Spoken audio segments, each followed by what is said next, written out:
페라리가 싱가포르에 도착하면서 모두가 답하고 싶어하는 질문이 생겼습니다. 다시 승리를 거둘 수 있을까요? 솔직히 말해서 페라리가 이번 시즌에 최소한 한 경기를 이기고 싶다면 유리한 트랙에서 해야 합니다.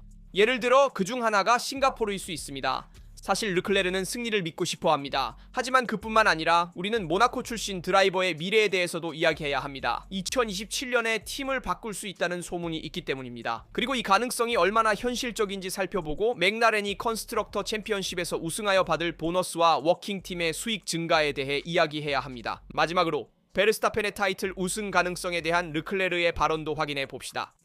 메르세데스 팀의 미래는 어떻게 될까요? 토토 울프가 아직 조지 러셀과의 계약을 갱신하지 않았습니다. 그런데 누가 이 협상을 멈췄을까요? 시작 전에 좋아요 부탁드리며 이제 자세히 살펴보겠습니다. 페라리가 싱가포르에 도착하자 팬들의 마음속에 불타오르는 질문이 있습니다. 드디어 승리할 때가 온 걸까요? 이전에는 몬자, 그 다음에는 바쿠였죠.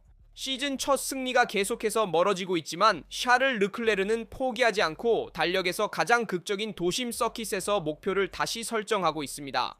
마리나베이 주말은 드라이버들에게 신체적으로 가장 힘든 도전 중 하나입니다. 숨이 막히는 더위와 습기, 그리고 실수를 용납하지 않는 아스팔트가 기다리고 있습니다. 그러나 르클레르는 이 압박을 주는 듯한 야간 무대에서 결코 페라리를 가장 높은 자리에 올리지 못했습니다. 그러나 이 모나코 출신 드라이버는 2019년에 한 번의 기회를 가졌지만 그때는 세바스티안 베텔에게 승리를 양보했고 그것이 페라리에서의 그의 마지막 승리였습니다. 스폰서들과의 행사 중에 페라리는 전야제의 감정을 이야기했습니다.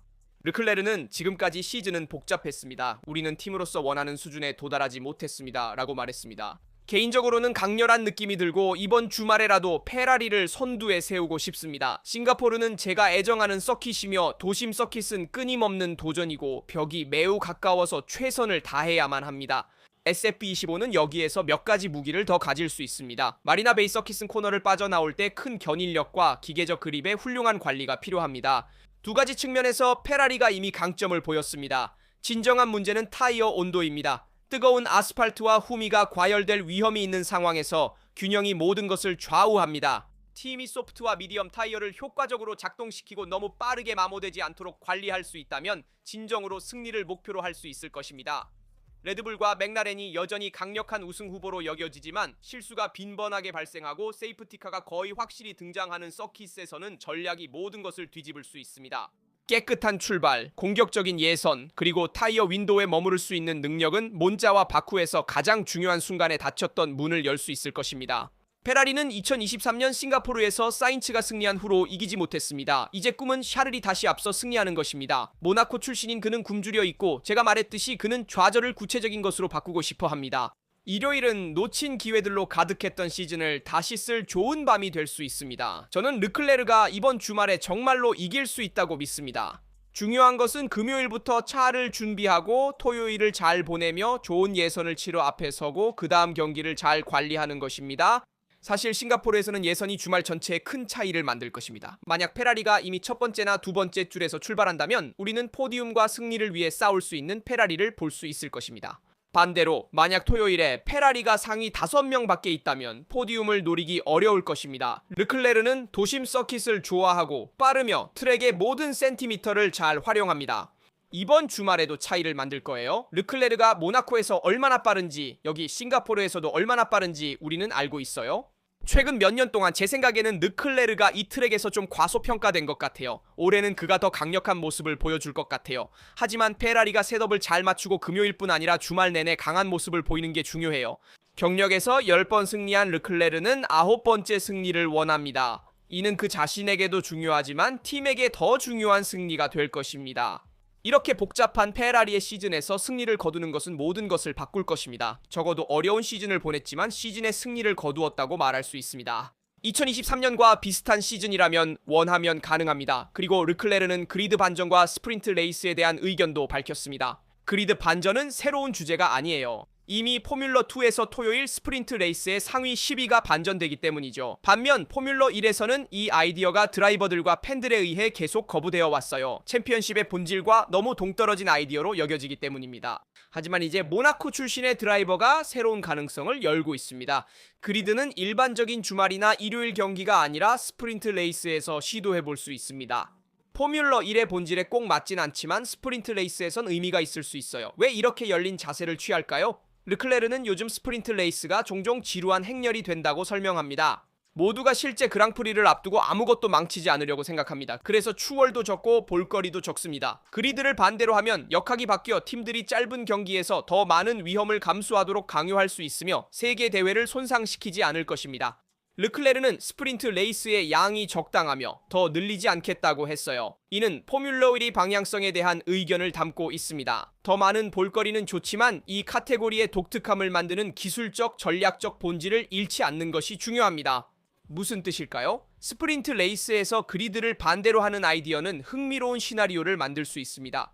빠른 차를 가진 뒤쪽 선수는 추월해야 하고 느린 차를 가진 앞쪽 선수는 끝까지 방어해야 할 것입니다. 진짜 싸움이 벌어지고 토요일엔 더 많은 예측 불가능성과 쇼가 있을 거예요. 하지만 일요일은 그대로입니다. 르클레르는 주요 경기는 건드리지 않는다고 강조해요. 포뮬러 1의 본질은 유지됩니다. 여러분의 의견도 듣고 싶어요. 중요하니까요. 드라이버, 팀, 포뮬러 1 관리자가 의견을 표현할 수 있기 때문입니다. 하지만 우리는 포뮬러 1을 사랑하는 팬들입니다. 그러므로 모든 변화는 우리의 승인도 필요합니다. 여러분은 스프린트 레이스가 있는 주말에 토요일에 그리드를 역순으로 하는 아이디어에 대해 찬성하십니까? 반대하십니까? 아마도 전체 그리드가 아닌 상위 10명만의 그리드를 뒤집는 것을 제안할 수 있을 것입니다. 그러나 이렇게 되면 스프린트 레이스의 주말도 바뀌어야 합니다. 그렇지 않으면 스프린트 레이스의 예선이 의미를 잃게 되기 때문입니다. 따라서 스프린트 레이스와 본 경기에 유효한 예선 세션을 갖는 원래의 아이디어로 돌아가야 합니다. 그렇게 하면 스프린트 레이스에서는 뒤에서 출발하고 일요일 경기에서는 앞에서 출발하게 되어 의미를 잃지 않게 됩니다. 일요일 경기는 건드리지 않는 것이 맞다고 생각하지만 토요일을 더 역동적이고 매력적으로 만들기 위한 실험을 해볼 수 있습니다. 현재 스프린트 레이스는 지루하고 단순한 행렬에 불과하기 때문입니다. 스프린트 레이스 주말은 현재의 것이 적당하다고 생각하며 그 이상으로는 가지 않겠습니다. 왜냐하면 스프린트 레이스 주말은 현재 우리 팬들에게 큰 인기를 끌지 못하고 서킷에 더 많은 수익을 안겨주기 때문입니다. 금요일은 토요일의 그리드 포지션을 할당하기 때문에 더욱 의미가 커지게 됩니다. 그러나 이 부분에서도 스프린트 주말 전체를 다시 검토해야 할 것입니다. 저는 이 점에서 르클레르의 말에 동의합니다. 포뮬러 1의 DNA는 변질되어서는 안 되지만 토요일에 실험을 시도해보는 것은 좋은 일이 될 수 있습니다. 하지만 또 한 가지 추가하고 싶은 것이 있습니다. 핵심은 주말을 더욱 화려하게 만드는 것보다는 자동차를 운전하기 더 어렵게 하고 크기를 더 작게 만들어 추월을 보다 쉽게 할 수 있도록 하는 것입니다. 그것이 앞으로 몇 년간 개선해야 할 핵심입니다. 개선하지 않으면 출발 그리드는 뒤엎을 수 있지만 추월은 이루어지지 않을 것입니다. 그래서 우리는 공기역학적 하중이 적고 조금 더 작으며 직선이 아닌 코너에서 추월할 수 있는 운전 스타일과 드라이버의 재능을 중시하는 차를 원합니다. 이 점을 마지막으로 말씀드리고 싶었습니다. 이제 레클러츠의 베스타펜에 대한 말을 들어보죠. 저는 막스가 아무것도 남기지 않는다고 생각해요. 레드불은 큰 발전을 이루었고 현재 매우 높은 수준입니다. 하지만 그들이 다시 지배할 것 같진 않아요. 여전히 맥라렌과 매우 근접해 있습니다. 하지만 맥스는 지금 더 잘하고 있어 칭찬합니다. 모나코 출신 드라이버는 총방역 가능성에 제동을 겁니다. 맥스가 타이틀을 차지하면 정말 놀랄 것입니다. 피아스트리와 노리스가 경쟁할 것으로 기대합니다. 승리가 없는 좌절의 시즌을 보내고 있는 르클레르에게는 이 말들이 은근한 자기 비판처럼 들립니다. 그는 챔피언십 5위이며 진정한 경쟁을 위해 도약이 부족함을 압니다.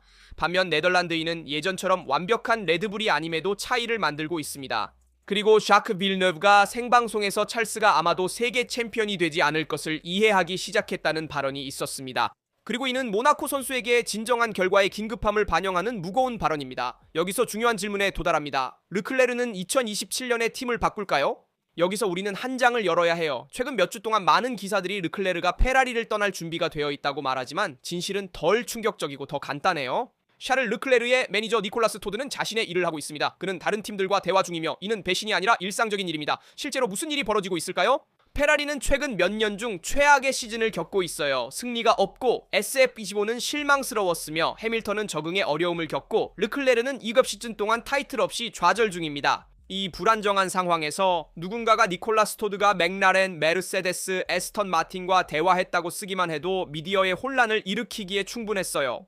패독에서는 이것이 정상입니다. 솔직히 말해서 베르스타펜이 메르세데스와 이야기하고 피아스트리가 페라리와 이야기하는 것처럼 모든 톱 드라이버들이 그렇게 합니다. 상황을 이해하고 대안 계획을 준비하며 드라이버의 미래를 보호하는 방법입니다. 이것이 드라이버들이 이미 떠날 준비를 하고 있다는 뜻은 아닙니다. 그러면 왜 르클레르에 대한 이 소식이 과장된 것일까요? 문제는 그 소식 자체가 아니라 그것이 어떻게 포장되느냐입니다. 분명히 말하자면 어제 영상에서도 언급했듯이 샤를 르클레르는 2029년까지 계약이 되어 있으며 2027년부터는 성과에 따른 탈출 조항이 있습니다. 이는 대형 선수들 사이에서 흔한 관행으로 베르스타펜을 비롯한 다른 선수들도 비슷한 탈출 조항을 가지고 있습니다. 핵심은 다른 곳에 있습니다. 페라리는 2026년을 목표로 승리할 차를 만들어야 하고 이는 르클레르가 미래에 남도록 설득하기 위함입니다. 새로운 기술 규정에 따른 프로젝트가 경쟁력이 있다면 르클레르는 남아 타이틀 경쟁을 할 수 있을 것입니다. 만약 실패하게 된다면 그때는 르클레르에게 그 조항들이 더욱 흥미로워질 것입니다. 하지만 이는 아직도 멀고 가설적인 이야기일 뿐입니다. 일반적인 시장 소문을 허구의 배신으로 바꾸는 것은 이미 복잡한 환경을 더욱 불안정하게 만들 뿐입니다. 페라리는 현재 위기 상황에 처해 있으며 추가적인 압박을 가할 필요는 없습니다. 대신 SF25가 어떻게 실행에서 벗어났는지와 2026년을 위해 무엇이 필요한지에 집중하는 것이 중요합니다. 르클레르는 문제가 아닙니다. 그는 지난 7년 동안 실수와 실망 속에서도 모든 것을 쏟아부으며 종종 그를 지원하지 않았던 프로젝트를 계속 이어왔습니다. 그래서 현실은 페라리가 조용히 일하며 르클레르에게 경쟁력 있는 차를 제공해야 한다는 것입니다. 모나코 출신 드라이버는 집중력을 유지하고 2026년에 대한 신뢰를 가져야 하며 내년에 드라이버 시장이 발전할 것입니다. 하지만 현재로서는 어떤 이탈도 발표되지 않았으며 단지 매니저가 자신의 일을 하고 있고 미디어와 이야기하며 여러 팀과 대화를 나누어 자신의 드라이버가 현재 팀인 페라리의 성과에 만족하지 못할 경우를 대비해 장기적인 계약을 찾으려 하고 있을 뿐입니다. 그래서 이게 클레르크에 대한 제 솔직하고 직설적인 의견입니다. 그리고 니콜라 스토드의 발언과 관련된 문제, 그리고 르클레르가 2027년에 페라리를 떠날 수 있다는 문제에 대해서도 말입니다. 그것은 가능한 옵션이지만 니콜라 스토드는 여러 팀과 이야기하고 있습니다. 그러나 현재로서는 여전히 시장의 소문일 뿐이니 걱정할 필요는 없습니다. 페라리가 경쟁력을 유지하면 르클레르는 2029년까지 있을 겁니다. 모나코 드라이버와 팀 성과에 따라 퇴출 조항이 있기 때문이에요. 그렇다면 루카 코르데로 디몬테 제몰로의 말도 들어봅시다. 사실 전 회장은 다시 한번 페라리에 대해 솔직한 의견을 밝혔습니다. 팀이 사인츠 대신 깜짝 발표로 해밀턴을 영입했을 때 목표는 마라넬로의 경험과 카리스마를 가져오고 더 많은 승리의 기회를 얻는 것이었습니다. 거의 한 시즌이 지난 후 결과는 씁쓸합니다. 루이스 해밀턴은 페라리 SF25와의 감을 찾기 어려워하고 있으며 아직도 포디움에 오르지 못했고 순위에서도 팀 동료보다 뒤처져 있습니다. 반면에 윌리엄스로 보내져 거의 버려진 듯한 사인츠는 전혀 끝나지 않았음을 증명하고 있습니다. 어려운 출발 이후 아바쿠는 2017년 이후 처음으로 영국팀을 포디움에 올렸고 그날의 드라이버 타이틀을 얻었습니다. 전 페라리 회장은 오늘날 베르스타펜이 단연코 최고의 선수라고 선언했습니다. 심지어 지난 경기에서도 아바쿠는 어려운 상황에서도 결코 통제력을 잃지 않았으며 항상 빠르고 실수를 하지 않았습니다.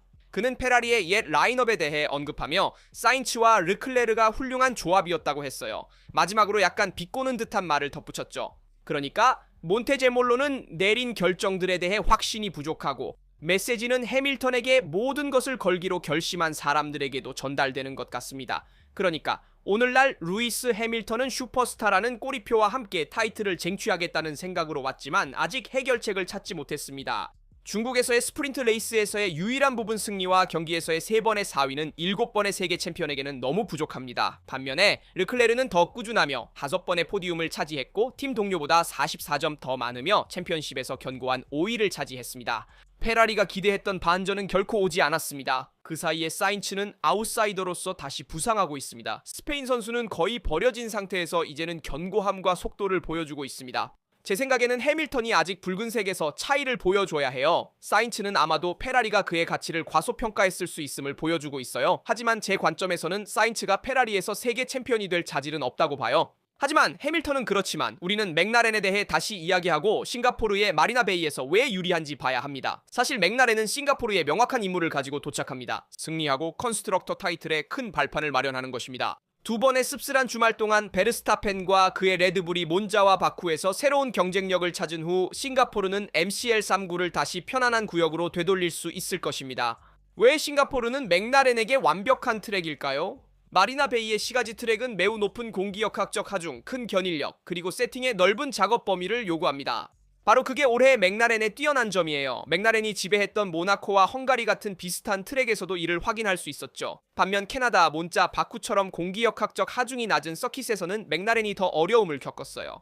따라서 헝가리에서 목격했던 것처럼 맥라렌과 페라리가 더욱 경쟁력을 갖출 가능성이 높습니다. 공기역학과 기계적 관리가 워킹의 주요 강점이며 타이어 관리, 신속한 활성화, 그리고 싱가포르의 습하고 더운 기후에서도 온도가 안정적으로 유지됩니다. 이는 2024년 페라리에게는 반대였고 특히 예선에서 고전했습니다. 이번 주말에 맥라렌이 다시 앞설 것으로 기대되지만 몬자와 바쿠에서 보였던 공기역학적 효율성의 이점은 누리지 못할 것입니다.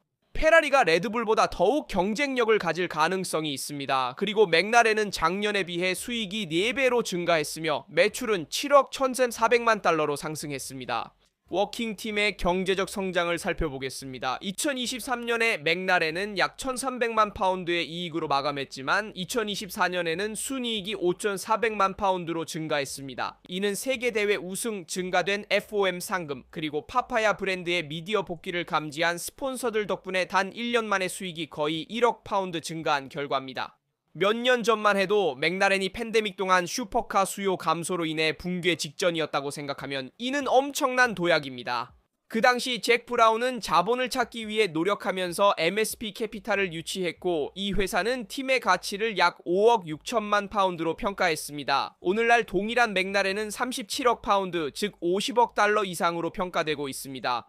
스포츠의 최근 역사에서 가장 놀라운 가치 성장입니다. 2024년은 노리스와 피아스트리가 26년 만에 우승 타이틀을 워킹으로 가져오고 팀을 레드불, 페라리, 메르세데스와 같은 거대 팀들 앞에 세운 완벽한 해였습니다. 이 모든 것이 맥라렌에 이익을 주었으며 2026년부터는 타이틀 스폰서로 마스터카드를 얻게 되어 연간 1억 달러의 계약이 예상됩니다. 또한 성공 덕분에 포뮬러 1의 상금도 연간 9천만 달러 이상으로 증가할 것입니다.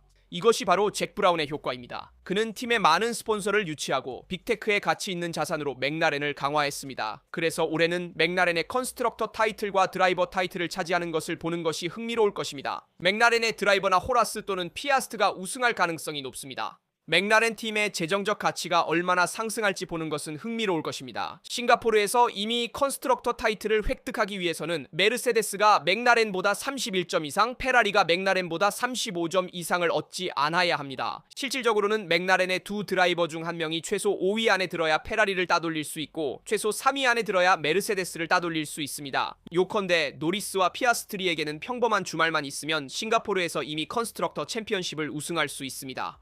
그래서 맥라렌이 이번 주말 싱가포르에서 컨스트럭터 챔피언십을 우승할 가능성이 큽니다. 맥라렌의 두 드라이버가 앞쪽에 있는 평범한 주말을 보내기만 하면 됩니다. 두 드라이버 중 한 명이 3위에 도착할 수 있고 맥스 페르스타펀이 그 사이에 끼어들거나 승리를 위해 싸울 수 있지만 평범한 주말 시나리오에서는 맥라렌이 컨스트럭터를 우승합니다. 물론 이번 주말에 비가 올 가능성도 있습니다. 세이프티카가 나올 수도 있습니다. 싱가포르에는 경기를 바꿀 수 있는 많은 변수들이 있습니다. 아직 확정된 건 없습니다. 조지 러셀의 계약도 이야기해야 합니다. 메르세데스는 협상을 빠르게 진행 중인데 러셀은 이를 늦추고 싶어 합니다. 사실 조지 러셀과 메르세데스 간의 드라마는 놀라운 반전을 겪고 있습니다. 몇 달 동안 브래클리 팀이 규칙을 정하는 것처럼 보였고 맥스 베르스타펜이 정말로 레드불에서 자유로워져 2026년에 이용 가능할 수 있는지를 기다리던 상황에서 이제 자크 빌네브에 따르면 러셀이 주도권을 쥐고 있다고 합니다.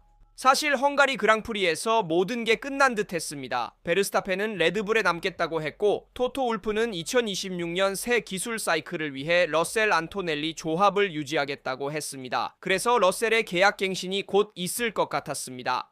러셀은 기다립니다. 이유는 명확합니다. 지금 러셀 대신 메르세데스와 계약할 인물은 누구일까요? 톱 레벨 선수 중 자유로운 사람은 없습니다. 베르스타펜은 최소 2027년까지 레드불에 남기로 했고 다른 드라이버들도 견고한 계약을 맺고 있습니다. 현재 러셀은 드라이버 챔피언십 4위로 여러 드라이버보다 앞서 있습니다. 그는 두 대의 맥라렌 뒤에서 우승 포디움 자리를 두고 베르스타펜과 경쟁 중입니다. 그래서 오늘날 양측 모두 서두를 필요가 없다고 해요. 협상은 잘 진행되지만 이 연기는 분명한 메시지를 줍니다. 러셀은 팀이 베르스타펜을 구애할 때 자신에게 기다리게 했던 것을 잊지 않아요. 이제 그가 가치를 증명하고 더 강력한 계약을 협상할 때입니다. 헌신, 마케팅, 외부 활동 측면에서도 마찬가지입니다. 드라이버 시장은 정체된 듯 보이지만 실제로는 권력 게임이 이미 시작됐습니다. 메르세데스는 러셀 외에 다른 대안을 찾으려 했지만 현재로선 가능한 인물이 없어서 2026년에는 지금의 드라이버 조합이 유지될 겁니다. 그러나 확실히 러셀은 2027년 이후까지 이어지는 장기 계약을 메르세데스와 체결하고 싶어 할 것입니다. 토토 울프가 러셀에게 이 계약을 허락할 것인지 아니면 2027년 이후에 네덜란드 드라이버가 레드불을 떠나기로 결정할 경우 베르스타펜을 영입하려고 할 것인지는 지켜봐야 합니다. 댓글로 이 비디오에서 다룬 모든 주제에 대한 여러분의 의견을 알려주세요. 드라이버 시장과 페라리를 떠날 수 있는 르클레르의 옵션, 몬테제몰로의 발언, 메르세데스에서의 러셀 계약, 그리고 재정적인 관점에서의 맥라렌의 성장과 컨스트럭터 챔피언십 경쟁에 대해서도요. 이번 주말 싱가포르에서 누가 유리할까요? 여러분의 댓글을 읽고 답변하는 것이 궁금해요. 항상 그렇듯이 좋아요, 구독, 알림 설정하셔서 포뮬러 울 및 페라리 관련 영상을 놓치지 마세요. 여기 라세투토 채널에서